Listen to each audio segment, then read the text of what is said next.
तो आज का वीडियो बहुत ही स्पेशल है क्योंकि चैप्टर 2 के सारे 30 एमसीक्यूज कवर किए गए हैं बहुत दिनों की मेहनत के बाद।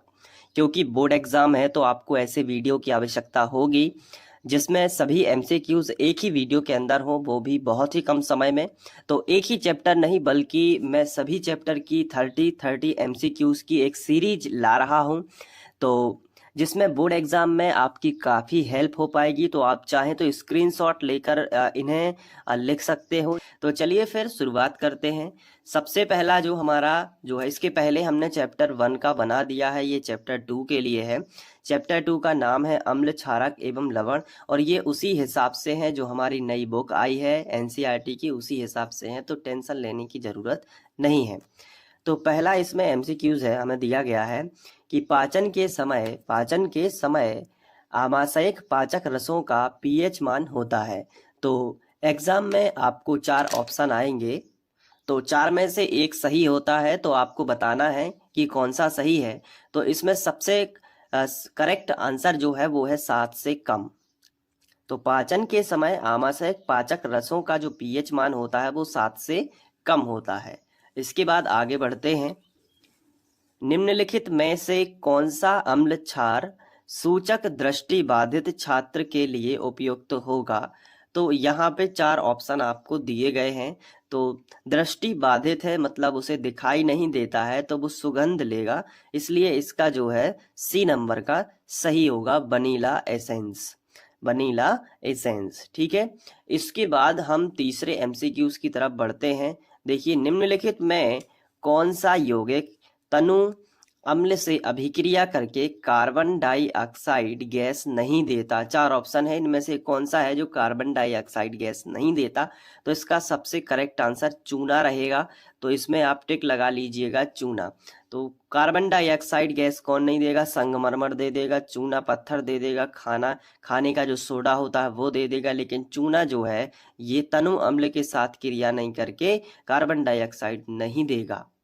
आप दूसरे तरीके से भी समझ सकते हैं कि कार्बन डाइऑक्साइड में CO2 होता है, तो यहाँ पे आप देखोगे तो संगमरमर का सूत्र होता है CaCO3, और खाने का सोडा जो है उसका सूत्र होता है, देखो खाने का सोडा है तो CaNaHCO, यहाँ पे 3 यानी सोडियम बाइकार्बोनेट। तो यहाँ पे देखो इसमें कार्बन डाइऑक्साइड, इसमें चूना पत्थर में भी कैल्शियम कार्बोनेट है, तो यहाँ पे भी कार्बन डाइऑक्साइड है। तो ये जो 3 है इनमें कार्बन डाइऑक्साइड है उपस्थित है, जबकि चूने अकेले का जो सूत्र होता है CaO, कैल्शियम ऑक्साइड होता है चूना, तो इसमें कहीं भी कार्बन नहीं है, तो ये कार्बन डाइऑक्साइड गैस नहीं दे सकता। इस तरीके से आप इसको ट्रिक के माध्यम से फटाक से आंसर लगा पाओगे। आगे बढ़ते हैं। निम्न में कौन प्रकृति से अम्लीय है? तो इसमें से बताना है कि 4 ऑप्शन में से कौन सा अम्लीय प्रकृति का है। तो इसका सबसे सही आंसर जो है वो है लाइम जूस। लाइम जूस, ठीक है।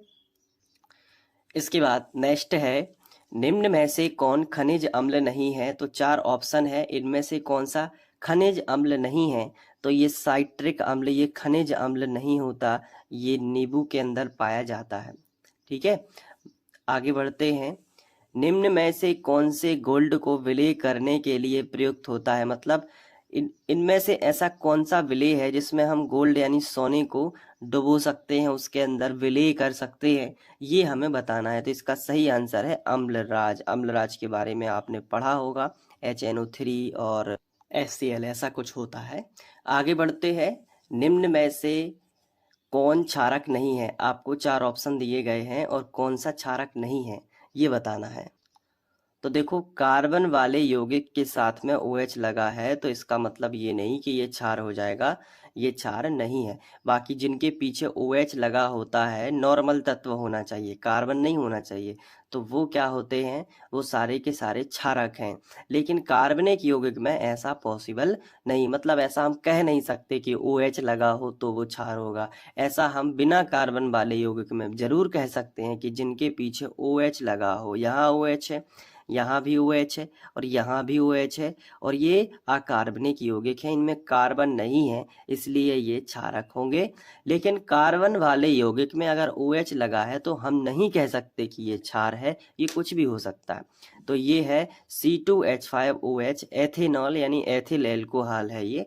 तो ये एथिल एल्कोहल का सूत्र है और एल्कोहल जो है वो क्षारक नहीं होती।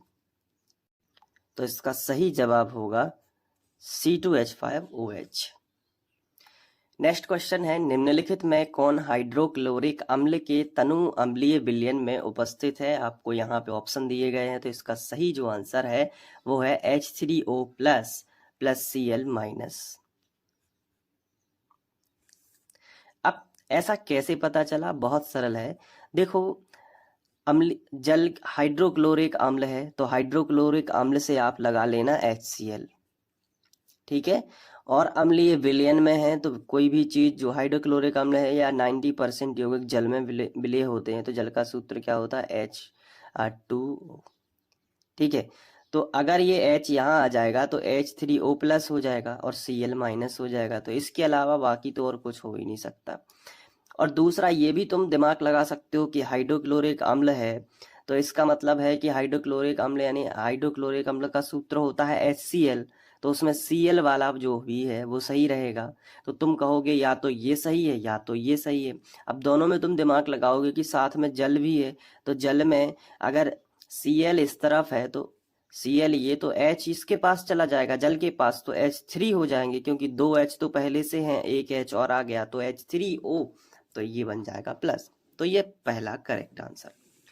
नेक्स्ट है, निम्नलिखित में कौन सा लवण क्रिस्टलन जल युक्त नहीं है? क्रिस्टलन जल युक्त नहीं है ये आपको यहाँ पे बताना है। तो खाने का जो सोडा होता है इसमें जल युक्त नहीं है ये, ठीक है, बाकी सब में जल होता। आगे बढ़ते हैं। 10वां, सोडियम कार्बोनेट एक क्षारकीय लवण है क्योंकि यह निम्न लवण है।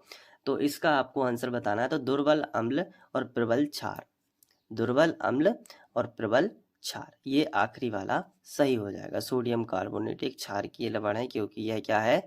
दुर्बल अम्ल भी है और प्रबल क्षार है। दुर्बल अम्ल है और प्रबल क्या है? क्षार है। कौन? Sodium carbonate. इसका सूत्र क्या होता है? Na2CO3। तो सोडियम कार्बोनेट दुर्बल अम्ल है और प्रबल क्षार है। इसके बाद नेक्स्ट क्वेश्चन है, कैल्शियम फास्फेट दांत के एनिमल में उपस्थित है, इसकी प्रकृति कैसी होती है? तो इसकी प्रकृति क्षारीय होती है। नेक्स्ट है, टूथपेस्ट कैसा होता है? तो ये भी कैसा होता है? क्षारीय। नेक्स्ट है, खाने का सोडा और बेकिंग सोडा किस विधि से बनाया जाता है? तो इसका सही आंसर है अमोनियम सोडा विधि। इसके बाद है, निम्न में कौन सामान्य लवण है? इसमें से आपको सामान्य लवण देखना है तो ये है सोडियम सल्फेट, ठीक है, सोडियम सल्फेट। अब यहाँ पे 15वां है, निम्न में कौन भस्मीय लवण है? तो ये काफी ज्यादा एग्जाम में पूछा जाता है भस्मीय लवण, तो इसका जिंक वाला ये वाला रहेगा, इसको लगा लेना, ठीक है। नेक्स्ट है, निम्न में कौन अम्लीय लवण है? तो इसका जो है इन 4 ऑप्शन में से आपको बताना है कि अम्लीय लवण कौन सा है। तो ये वाला देखो आप, सोडियम बाईसल्फेट, ये अम्लीय लवण होता है सोडियम बाईसल्फेट क्योंकि इसमें एक हाइड्रोजन भी है, ठीक है, तो ये आपको लगा लेना है। नेक्स्ट है, लवण बनाने में कौन सा मूलक सहायक है? 4 ऑप्शन आपके सामने हैं, तो ए और बी दोनों। लवण बनाने में हमें भस्मीय मूलक भी चाहिए और अम्लीय मूलक भी हमें चाहिए, तब जाके लवण बनता है।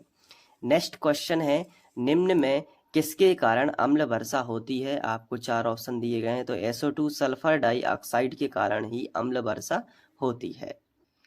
नेक्स्ट है, टार्टरिक अम्ल निम्नलिखित में से किसमें पाया जाता है? टार्टरिक अम्ल आपके बताना है, तो ध्यान रखिएगा इमली के अंदर टार्टरिक अम्ल पाया जाता है, ठीक है।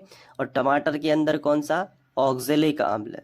संतरा के अंदर साइट्रिक अम्ल, याद रखना, सिरका के अंदर साइट्रिक अम्ल। तो टमाटर के अंदर बताओ कौन सा? ऑक्जेलिक अम्ल। इमली के अंदर टार्टरिक अम्ल। और बिच्छू के डंक में मेथेनोइक अम्ल, बिच्छू के डंक में मेथेनोइक, चींटी के डंक में मेथेनोइक अम्ल, ठीक है। तो ये याद रखना, ये एग्जाम में आपसे पूछा जा सकता है। नेक्स्ट क्वेश्चन है, 2 विलयनों ए और बी के पीएच मान क्रमशः 2 और 5 हैं, तो इनमें से ज़्यादा अधिक अम्लीय कौन सा है? ये आपको बताना है कि ज़्यादा अधिक अम्लीय कौन सा है। तो देखो 2 विलयन है ए और बी। ए जो है इसका पीएच मान 2 है, तो जिसका पीएच मान जितना कम होगा, पीएच स्केल तुमने तो पढ़ा होगा, पीएच स्केल में क्या होता है, बीच में 7 होता है, इस तरफ अम्लीयता बढ़ती जाती है और इस तरफ क्षारीयता बढ़ती जाती है। तो जैसे 7 है, फिर 6 होगा, फिर 5 होगा, फिर 4 होगा, फिर 3 होगा, फिर 2 होगा, फिर 1 होगा। तो जितना कम अंक इस तरफ होगा, समझ लो वो उतना ही अधिक खट्टा है, उतना ही अधिक अम्लीय है। तो ए का पीएच मान 2 दिया गया है, जबकि बी का कितना है, 5।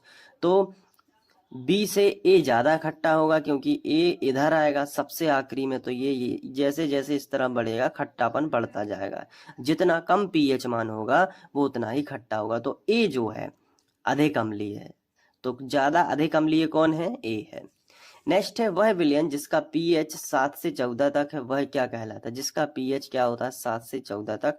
तो मैंने अभी आपको बताया कि इस 7 से इस तरफ क्षार होते हैं और 7 से इस तरफ अम्ल होते हैं। तो 7 से इस तरफ है तो क्षार होंगे, तो सब लिख सकते हो कि क्षारकीय होंगे। ठीक है, तो ये हम यहाँ पे टिक लगा सकते हैं। नेक्स्ट है, एक विलयन जिसका पीएच 0 से 7 के बीच हो। 0 से 7 के बीच में क्या होगा, अम्लीय होगा, अभी तो बताया स्केल के अंदर। नेक्स्ट है, पीएच स्केल में 14 क्या दर्शाता है?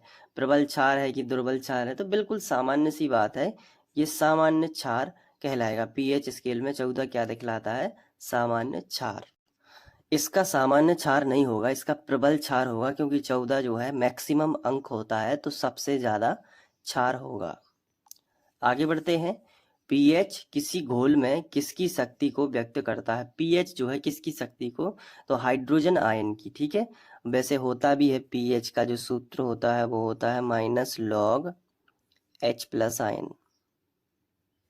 तो H+ की शक्ति यानी हाइड्रोजन आयन की शक्ति को दिखाता है। नेक्स्ट है, लवण Na2CO3 का जलीय विलयन का पीएच है, तो ये आपको लिखना है 7 से अधिक। इसका जो है जलीय विलयन है 7 से अधिक है। नेक्स्ट ले लेते हैं, अम्ल या क्षारक की प्रबलता की जांच की जाती है, तो आपको 4 ऑप्शन दिए गए हैं। तो अभी मैंने बताया पीएच स्केल से ही अम्लीयता या क्षारीयता की जो है जांच कर सकते हैं। नेक्स्ट है 27वें नंबर का, कि विलयन में H+ आयन के निर्माण से पदार्थ की प्रकृति होती है। 4 ऑप्शन आपको दिए जाएंगे, तो इसमें पदार्थ की प्रकृति कैसी होती है, अम्लीय होती है।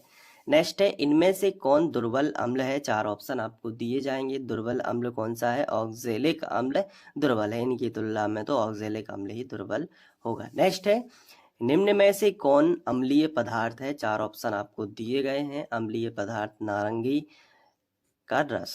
ठीक है, अब आगे बढ़ते हैं, 1 लीटर शुद्ध जल में H+ आयन की मात्रा होती है। 4 ऑप्शन आपको दिए गए हैं, तो ये है 10 के ऊपर -7। 1 लीटर का कनेक्शन बना लेना, इससे 10 के ऊपर -7 मोल। तो ये थे 30 MCQs चैप्टर 2 के, बहुत अच्छे से कर लेना और इनके स्क्रीनशॉट भी आप लेते जाना वीडियो को पॉज कर करके। तो आप क्या कर सकते हो कि सभी चीज़ें अच्छे से लिख पाओगे अपने नोट्स के अंदर। ठीक है, तो इसके बाद हम चैप्टर 3 का भी ला रहे हैं। चैप्टर 3 से लेके 13 तक जितने भी आपके साइंस में चैप्टर है न्यू बुक के हिसाब के, उनके सभी के MCQs आ रहे हैं। तो आप डिस्क्रिप्शन जरूर चेक कर लेना, वहाँ से आप सभी MCQs देख लीजिए बहुत ही कम टाइम में। यही 30 MCQs आपको घंटों वाले वीडियो में भी मिल जाएंगे और शॉर्ट में भी आपको मिल जाएंगे 15 मिनट के अंदर अंदर। तो आप कम टाइम वाला प्रेफर करिए, ताकि आपका टाइम भी सेव हो। मिलते हैं नेक्स्ट वीडियो लेक्चर में, तब तक के लिए बाय, अपना ध्यान रखना, थैंक यू।